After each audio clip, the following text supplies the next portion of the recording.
right now, in general, I think there's a little bit of fatigue in this industry, and people are just kind of sitting back and letting things play out to see where they're going to get a little bit more of an idea, the trend.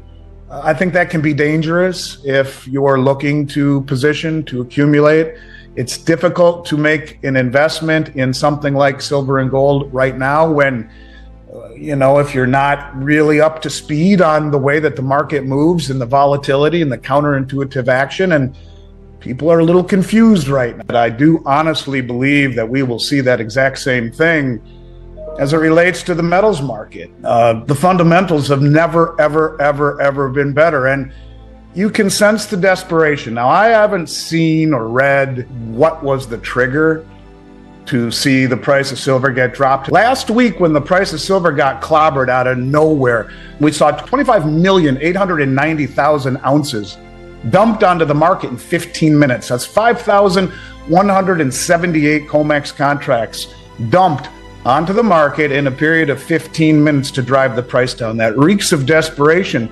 There is not a legitimate trader on the planet who is trying to maximize the return that he or she would get by selling such a massive amount of silver that at the open in New York would dump, in essence, what amounts to a massive amount of yearly mine supply, an amount of silver that, if it were dumped all at once, would guarantee the worst possible settlement and would inflict the most psychological damage. And you can see it's an act of desperation. It makes absolutely no sense. And I'm sure that this volatility that we see is reminiscent, I think, of big moves ahead. At least when we look back over last several years, we see great volatility before we see big moves. And this right here, to me, is great volatility. At the same time, it makes no sense. It lacks all credibility. It lacks all logic. So why did it fall today? Not sure. But I can, if you look at what happened last week, after they knocked the hell out of it, it came right back up. So there's great strength and demand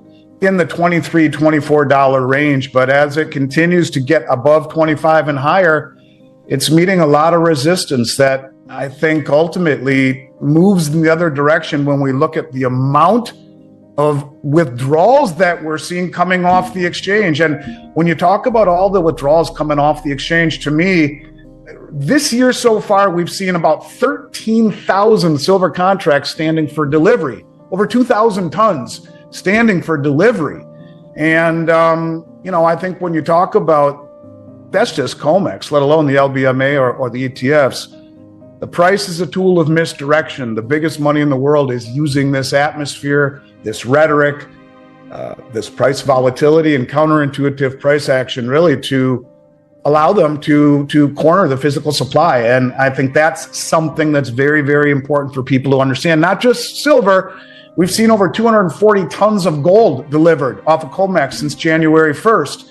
This is an environment that never was meant to be a delivery mechanism for silver or for gold. And, last week when I was trying to do a little preparation and laying around trying to recover, I noticed that in 7 trading days last week and the few days prior, we saw 55 tons of gold delivered in 7 trading sessions. So it's getting to the point where price, to me, is nothing other than a tool of misdirection for the big money who is using it as a subsidy, if you will, to de-dollarize. I think that they're still probably buying it. Maybe a lot of these countries who give us official numbers are really less than genuine. And I read that report. I found that report to be startling. In it, it talks about the U.S. Geological Survey Society that came out and said that the world's silver supply could be completely depleted by 2036. I was kind of blown away by that. It also said that silver is rapidly depleting in Mexico, where they expect, according to the report, to have the majority of all its silver assets in the ground depleted by 2030. And then when you see the second largest mine in the world in Mexico, the Pensaquito mine, I think it's called, shut down for a labor strike.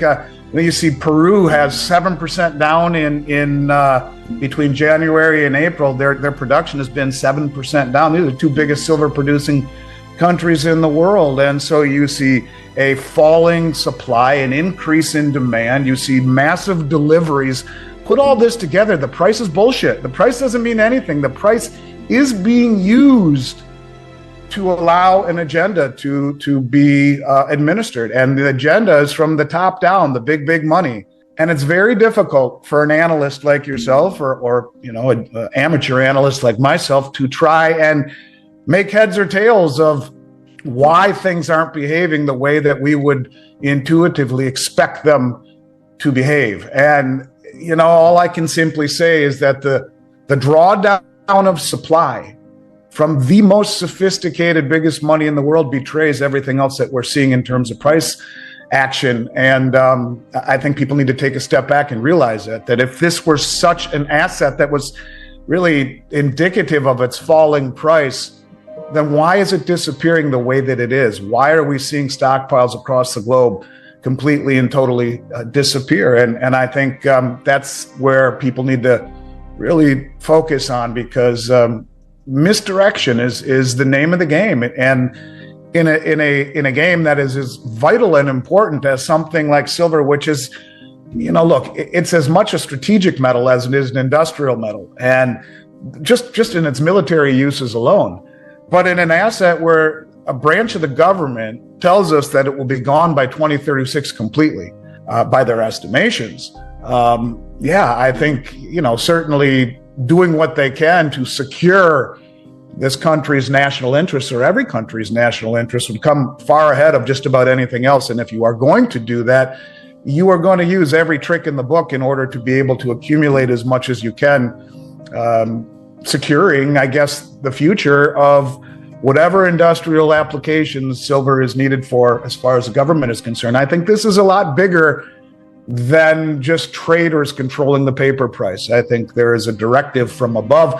Look at the U.S. Mint numbers. Look at the interview Bix Weir just did with the director of the Silver Eagle program at the U.S. Mint, who admitted that he was told from his superiors to just to basically produce as many Silver Eagles as they possibly can, the smallest amount they possibly can, without getting massive backlash. You actually admitted this on an interview. So there's a lot going on that just doesn't make sense unless you realize silver is far more important than the price would dictate. And seeing the massive deliveries by the biggest, most sophisticated money in the world only underscores that for me.